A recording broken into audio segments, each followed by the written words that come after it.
Evening, everybody. My name is Bully. I'm a bulldog, and I just want to come here and tell some stories with you.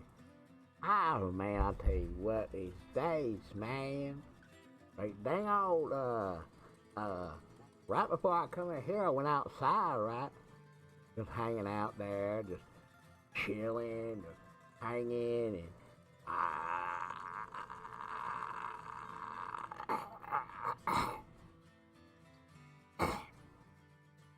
excuse me. I was just one of the dang old rampers is what it is. Been a dang old hard day, man. Hard day.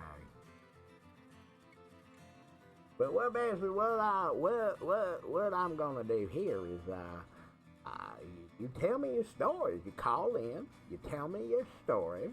Whether it's funny, whether it's real, whether it's fake, I don't give a fuck. You just come tell me your story. And it's fine. I can tell you one that I have. A little embarrassing one that I was reminded of the other day. I mean, just the other day, I was reminded of this story. It was more like, back in the day, I dated some girl. I was like 21 years old when we dated. I mean, I was a young buck, just learned what beer was. Anywho, we gotten all liquored up together, and then we went back to her house, right? I mean, I pretty much stayed there too, and we got all screwing and hugging and kissing and licking and sticking our fingers in each other's holes. And it was fun. It was good. It was fun. And pretty much we fell asleep right after. I mean, I was drunk, so it was like 2 pumps and a wiggle after. But, anywho, in the middle of the night I had this dream that I was back at the bar and I was drinking with my buddies. And I woke up in the middle of the night, like I started to feel something wet. And I realized that I was pissing the bed. So now, pissing the bed right there. And the weird thing was, is I had my arm around her like she was a little spoon. And I was pissing all over her back. Oh, Lord have mercy. I didn't know what to do, so I did what any self-respecting boyfriend would do. I woke her up. All nice and respectful, I just woke her up just like that. Said, hey, oh my God, what are you doing? Get it? I made her think that she was pissing the bed. Lord have mercy. Anywho, that was my story on that one.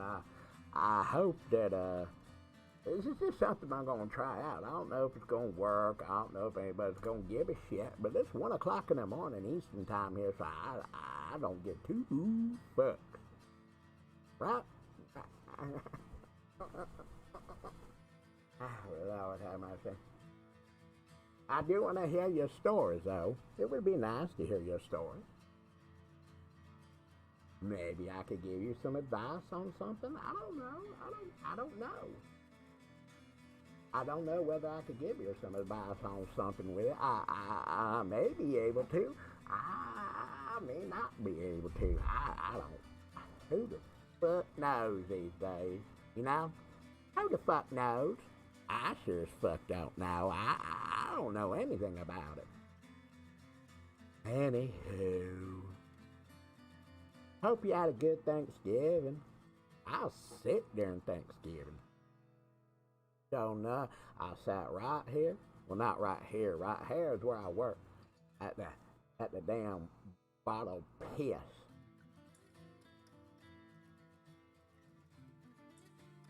I got nothing. I really don't. I kind of want to walk something here. Let's see here. Let's see here. There we go. Just watch some different things and see what we can find. Maybe we can find something that can make us all laugh. That's not gonna be funny.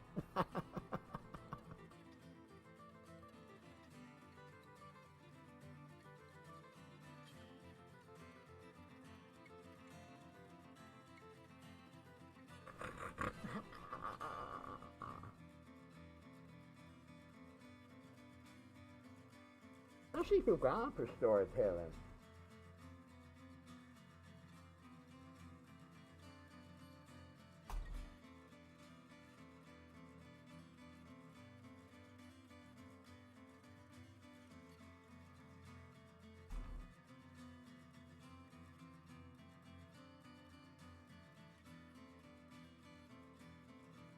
What the fuck is that? What the fuck is that?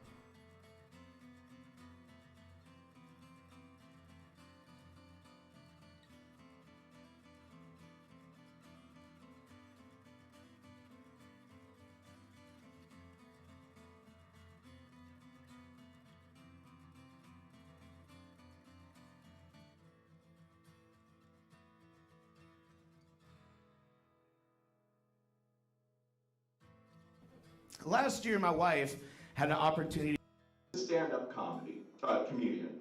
And he hosts an open mic on Tuesdays at the Tap House in Ghent. This is Billy Ray! Wow, that's loud as fuck, Billy Ray. Kevin Allison, everybody! Loud as fuck.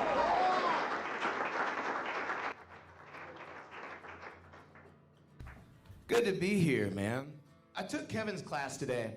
And storytelling is so much different than stand-up comedy. Because stand-up comedy, you're like, joke, punchline, you know, fart, bigger fart. It's pretty much how it is. But with Kevin and the way he works with you and stories, like he makes you dig deep inside yourself and be personal. And stand-up comedians, no matter what we say, make you laugh, we're probably hiding a lot and crying on the inside for most of our jokes. So thinking about a story, I'm like, okay, what can I do? What can I do? What's so personal to me that I can just, you know, show myself, and I'm very fucking shallow to begin with. So this is a hard thing, but I thought fear. There's a side of all of us that makes us who we are today from the fear we had growing up. It could be any fear in the world that you had growing up, and it all stems from somewhere deep. Personally, I've always had a fear of pooping in public. Wow. Restrooms. I'm sorry, public restrooms. If I'm going to put this image in your head, at least it's going to be the right image. You know what I mean? But I know you're thinking like, oh, that's idiotic, that's dumb. But let me give you a little bit of a backstory. Okay. I'm an only child. And after a few failed pregnancies, my mother had me at the age of 39 in 1979. So I am my mother's miracle baby. So I remember my mom has always been, as wonderful a mother she is, and she always has been, she's always been very, very paranoid and very, oh my gosh, just terrified of germs and diseases. And now that I'm thinking about it, everything else in the world. But I remember as a kid when we were on road trips, and I was just a wee little lad. I would say, hey, I gotta go to the bathroom. And it would take, we would pass countless exits before my mom would find a place deemable to stop. But even after we found that place to stop, I had to wait in the car for my mom to go inside and give it the white glove inspection. Nothing but the best for her baby boy's tushy. You know? So there's the rhyme. My mom was a school teacher. And in elementary school, she put me in the same school that she taught at to have me closer to her. And it was a very, very, very poor elementary school. In fact, the boys' rooms didn't have any stalls whatsoever. There was toilets lining one side, sinks lining the other. And if you remember in elementary school, there was no raising your hand to go to the bathroom when you wanted.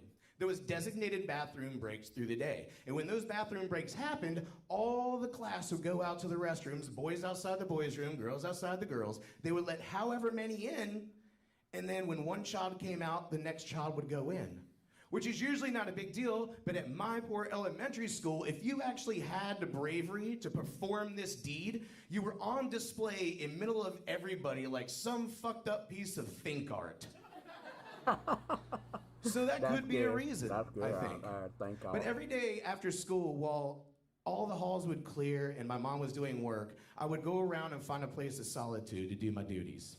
Well, one afternoon, after my daily perimeter check, I went inside the restroom, and right about when I was about, this sounds new. Let's just say empty the tank, comedy. The door swings open and in comes the 6th grade basketball team. Now, so the basketball team comes in, of course they're 6th graders, so it's just all, ew, ew, look at the boy pooping, look at the boy pooping. The yells are so loud, the basketball coach comes in blowing his whistle, sees what's going on, and starts wrangling everybody out of the room, which I would have thanked him, but that douchebag was laughing louder than any of the kids themselves. Could that be a reason? I don't know. My freshman year of high school, I was told by the doctors that I had IBS and Crohn's disease-like symptoms and colitis as well. So not only did I have this fear of public restrooms, now I had no control over when it was gonna go down or how it was gonna come out. Amen, brother. But once again, my mom stepped in and she made a deal with the high school and the church that we attended right next door. So every day at lunch, after I ate lunch, I could sneak over to the church and Hail Mary my ass off. Thanks, Mom. It's absolutely fantastic. So now I can be a normal teenager, right? I can go ahead and live my teenage years and get destroyed by puberty like every other kid. Right. And I did. I had the worst bowl cut ever. It was perfect. It was greasy. It was just like molded from Christ himself. Huh? I had acne that Jesus cuts hair? when it came in contact with sunlight. Jesus cut hair. Let's just say that I was at the back of the line when it came to being a cool kid. All right? Well, don't all. I went through it. Pussy. So, this brings me to all 4 years of high school were pretty much like that. I went to the church to take a shit every single day at lunch. So, May 1999, late May 1999, it was my senior year of high school. Everything was going my way. I just got my first car. I had a really rad job at Blockbuster Video. But, more importantly, I just scored my first date. Oh man, dude. I was so infatuated with this girl all 4 years in high school. She said she'd go out with me. I went out and I bought a nice shirt and some nice slacks. And you remember back in the 90s when swing music exploded back in the scene and those ridiculous zoot suit chains were the tits? I got one of those too. So the big night came. I drove over to her house in my 88 Ford Tempo. I walked up to the door. I rang the doorbell. I went and I shook the father's hand. Hi, my name is Billy Rame. I'm here to pick up your daughter, just like a gentleman. The date was fantastic. First, we went out to dinner. We laughed. We learned about each other for the first time. I can't tell. Oh my God, it was fantastic. After dinner, we went and saw Star Wars Episode 1, The Phantom Menace. It's gotta be a redneck. Halfway through the date, she reaches over and she grabs my hand and she starts doing this little rubby thingy where her thumb's rubbing the top of my thumb. For the first time, I thought the pimply-ass nerd kid was gonna win. Hell no, and then I felt never. A sneeze come on. Never gonna win. And I'm like, whoa, never whoa, gonna whoa, win. Billy, Never gonna win. Don't sneeze. If you sneeze, this rubby hand thingy, fucking rubbing thingy is over. It's donezo. Just don't sneeze. All right, I won't sneeze. Hey, shit. Literally. Oh, damn. She says, bless you. And I'm thinking in my mind, you have no idea, girl. Just be cool, Billy. Just be cool. So just get up, face her, walk slowly, leave the room, and nothing's gonna be, you'll be okay. But my body had more panicky ideas. So I jump up out of the seat, the zoot suit chain catches the theater seat and rips my pants down the side. So by that time, my mind's like, oh, fuck it, run, bro. So I take out, off the theater, out the front doors, get in my car, and I leave her there. Oh, damn. No puss. No puss. Tell me you do something different. She called my house a few times after that, but I never wanted to talk to her because I didn't know if she knew what happened, and I didn't want to take that chance. I would rather be the douchebag that left her there besides the douchebag that shit right beside her during Phantom Menace. Oh, damn. Phantom Menace I think sucked, sometimes too. the only way to Phantom get Menace over sucked fears big time. is to shock yourself in such a way that you're so embarrassed that this fear doesn't even matter anymore. Last year, my wife had an opportunity to go to Shanghai, China and work for 6 weeks. 4 weeks into that, me and a buddy hopped on a 15-hour flight, which, by the way, I didn't eat anything because I was not going to be public enemy number one on that flight. But we hopped on a plane and we went over there for 15 hours. He's gonna blow it up. There, and the thing about China is food over there is so different than over here. Even the Chinese food is completely different. And for somebody with a hair trigger ass like myself, this is gonna cause some issues. Hair trigger ass, that's fun, right? Every single meal that we went and eat at, immediately I would make my wife and my buddy hop in a cab, no matter how far we were from the hotel, and go back to the hotel so I can do my business. So the last night we're there, and this happens every single solitary meal for 5 days in a row, 3 meals a day. The last day we're there, we find the most amazing place on earth. What? It is a go-kart track. Oh. It is a bar. Oh. And they encourage you to do both of these things as much as possible. Dang, man, dang. I bet I got hit This is by amazing. one. We drank all day. We raced go-karts all day. It was the best day I've ever had in my life. And of course, after a while, you know, at the end of the day, dinner came. Yeah. And of course, after dinner, I'm like, well, that was a great day.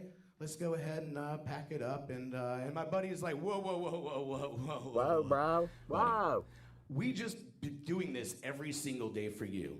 We eat, you shit. We eat, you shit. We have to get in the cab. In between then, this is done. Yeah, you're a 33-year-old man. It's just a poop, I'd have bro. sent you back in America in a porta It's just potty. a poop. Go do it. I don't know if it was the liquid courage or not, but I got up from the table. I'm like, you're right, bro. I can do this. So I walk into the bathroom, and I walk to the bathroom, and as soon as I get there, I notice that there's 4 doors, 2 women's, 2 men's, and some Mandarin writing on it. I'm drunk. I'm like, fuck it. So I go inside one of the bathrooms. I walk up to the first stall, and I Van Damme kick the door open, and there's nothing. Just a porcelain slab on the floor with a softball-sized hole in it. What? I'm like, all right, cool. So I walk over to the next door and I kind of half-assed Van Damme kick it open because I'm confused. And it's the same thing. Just a porcelain hole on the floor. And suddenly it hits me. It's like, Billy, this is a squatter. You know what a squatter is. You read about a squatter when you were doing research on Chinese and where to poop in China, your poop search. You know what a squatter is. We got squatters too. And They're I'll called be damned, floors. Billy, if you're gonna ruin your wife and friends' awesome day at this wonderful place on earth all the way across the world because you got a shit. So I walk in, and the first thing I notice when I walk in, I close the door, there's nowhere to hang your pants. Look, No? we as Americans are so spoiled because we have toilets everywhere. With a little bit of effort, anyone can walk out and find a toilet. And there's no strategy with toilets. You just sit down and go. There's nothing. But a squatter takes game plan. It takes a little bit of effort. So you sit there and you realize you got to have your pants on. That's fine. And then you're like, oh, how do I stand? Do I got to lean? Do I got to whatever? And then let me go this way and make it better for you. And then there's like 2 little bars. You're like, oh shit bars. Great. Okay, cool. So you lean back on these bars and you're like, and then it starts hitting, all the other things start hitting you. It's like, all right, Billy, your ass is right over the hole. You're gonna do this. Whoa, whoa, whoa, whoa, whoa, whoa. Don't push too hard or you're gonna miss the hole, okay? But don't not push because you're just gonna trickle. You know what? Screw it, just go. I felt like that I just conquered the biggest fear in the world. That the little 5-year-old me was sitting right there in that stall with me going, yeah. Yeah, dude, yeah. Good job, man. And pooping on the floor. I do it every fucking day. In mid-celebration, there's a knock at the door. And without being demeaning to Chinese people and their broken English in China, because they really, really try hard, he basically tells me that I'm in the shower section of the employee locker room. Oh, damn. What do you do then? But I did muster up enough strength to ask him, like, hey, man, can I have some paper, man?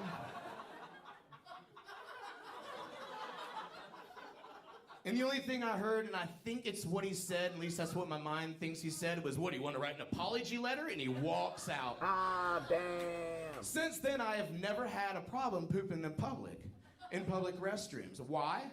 One, because I'm an American and we have toilets. But thank you very much, China. I appreciate it. And thank you guys very much. Good night. That wasn't that bad. That wasn't that bad at all. Yeah, that wasn't that bad at all. See, that's what I'm talking about right there. Everyone. That is what the hell I'm talking about. What? That's what I'm saying. You just gotta tell some stories.